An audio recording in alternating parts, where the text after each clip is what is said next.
Et dans l'actualité, je vous le disais en titre, les fidèles musulmans sont à la dernière journée des préparatifs pour la fête de la Tabaski. À quelques heures de la célébration de la fête, le mouton est au centre des attentions. Le sacrifice du mouton, un rituel auquel se soumettent les fidèles, ceux de Ouagadougou, ne déroge pas à la règle. Siedi Lariyenne, Fanta Ouattara.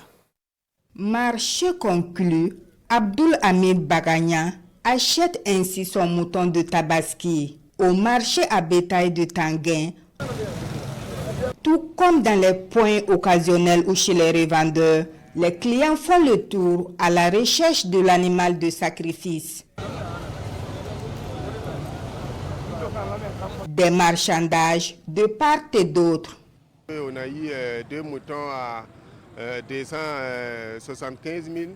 Vraiment, on est très content. Un, c'est pour maman, bon, un là, c'est pour moi. Il y a beaucoup plus de moutons dans le marché, mais ça ne facilite tout de même pas les discussions avec les vendeurs. Donc, les prix sont quand même relativement élevés, mais il y a beaucoup plus de choix que les années passées. Le prix d'achat, parce que c'est vraiment purement personnel, et c'est une intention et une volonté qu'on doit garder en soi-même.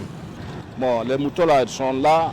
Mais les gens n'ont pas l'argent. Ils sont en forme. Mais l'argent là, ça manque les gens là pour payer.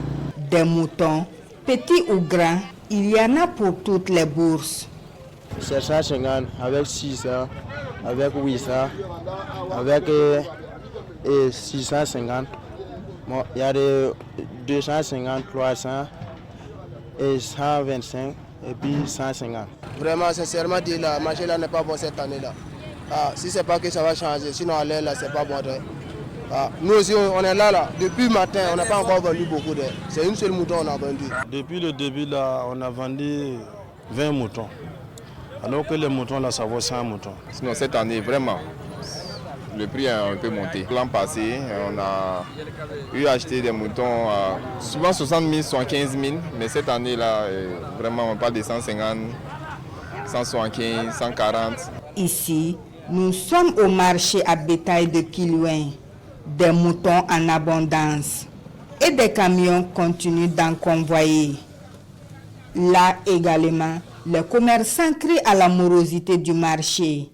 Et pourtant, Yaya, lui, retourne bredouille.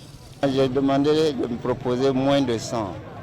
Mais tout ce qu'ils m'ont proposé, c'est des moutons bébés, comme on le dit. Il faut sacrifier à la tradition. Mais de toute façon, les gens ont une stratégie. S'ils n'arrivent pas à payer avant, ils payent pendant. Et généralement, pendant là, les gars, ils cassent les prix et puis bon, les gens s'arrangent, quoi. Ces vendeurs se dédouanent de la cherté des animaux et indexent la situation sécuritaire et le coût du transport. Mes moutons proviennent de Yako, de Dori et du Niger. Je paye cher le transport, ce qui explique aussi que le prix soit élevé. Quand tu leur demandes, ils disent non, qu'il n'y a plus de moutons maintenant. Là où ils vont chercher, la zone est coupée parce qu'il y a l'insécurité. Et ils prennent le risque aussi pour aller chercher, donc c'est pas facile pour eux. Les moutons sont disponibles, mais pas accessibles. Car cela ne tienne, certains musulmans sont prêts à s'y saigner pour sacrifier à la tradition.